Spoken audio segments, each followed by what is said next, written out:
La importancia de la fotografía para denunciar atropellos. En la década de los 80 nace la AFI. Queremos entender el contexto de cómo esta asociación de fotógrafos independientes se crea. ¿Qué pudiste descubrir en tu documental, Sebastián? Y para que nuestros amigos en casa se vayan enterando de qué pasaba en la época y por qué nace en ese minuto y no antes. Sí, bueno, hay que pensar, esto era el año 80, 81, mucha represión. Los grupos de artistas no se reunían, no habían espacios donde discutir, donde mostrar trabajo con los colegas. Y ocurre un hecho importante, detienen a Luis Navarro, fotógrafo de la Vicaría de la Solidaridad, frente al Palacio de la Moneda y desaparece durante 5 días. Al ocurrir este hecho los colegas de la AFI, o sea, amigos en realidad de Lucho, solidarizan con él. Él es liberado después de 5 días y frente a este hecho deciden agruparse y crear esta asociación gremial que era la única figura legal permitida en esa época, ¿no? Y así es como nace la AFI con estas dos grandes motivaciones, ¿no? Una de unirse, juntarse, ¿no?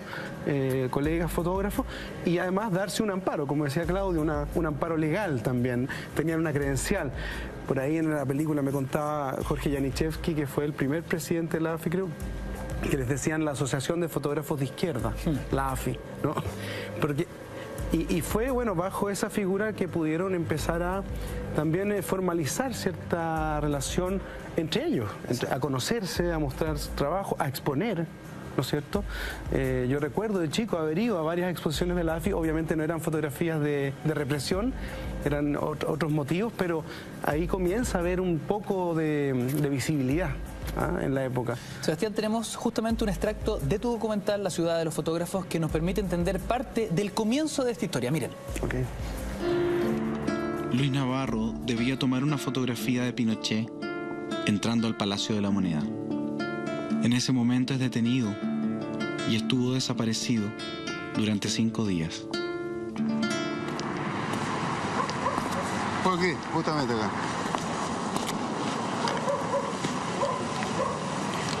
Acá justamente.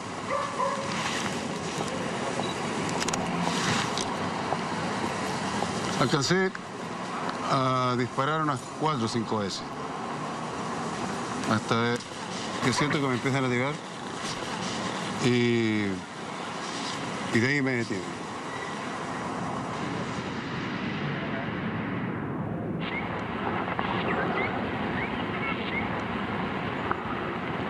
Cuando yo caigo preso, detenido, digamos, me lo dicen claramente. A ti te vamos a cobrar todo lo que has hecho. Tú con una cámara no hiciste más daño que con un arma. Y si nosotros inventamos que mataste a la Virgen María, el resto lo va a creer.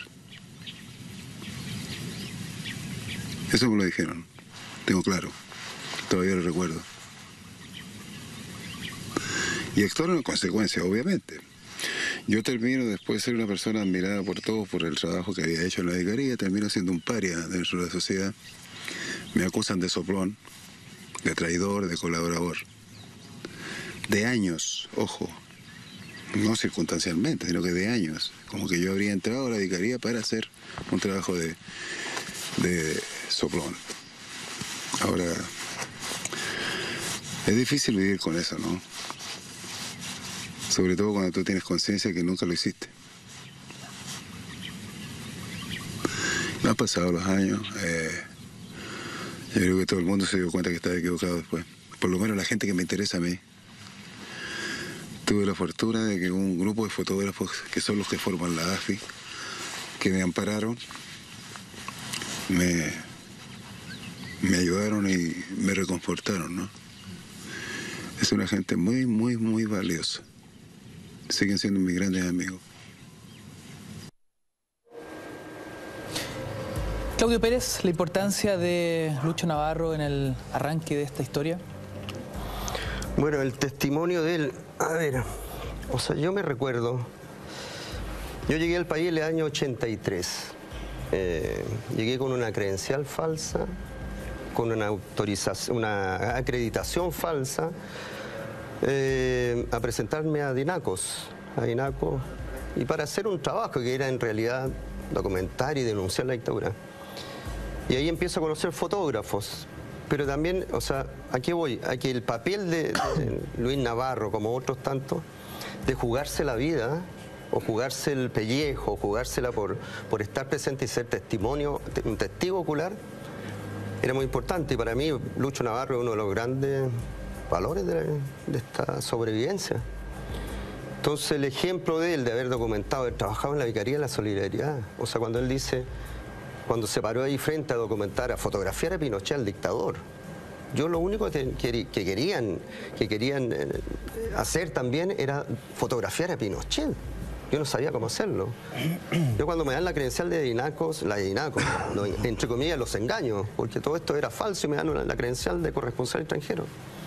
Cuando salgo la primera vez a fotografiar, sin saber a dónde, cómo hacerlo, bueno, me encuentro frente al pedagógico, una manifestación, me bajo, hago la foto y pum, y de repente siento que hay 4 sombras detrás de mí, mientras yo hacía foto. Bueno, en un momento salgo corriendo, arranco, me persiguen, y el tipo que, yo venía a Brasil, el tipo que me pega me hablaba en portugués.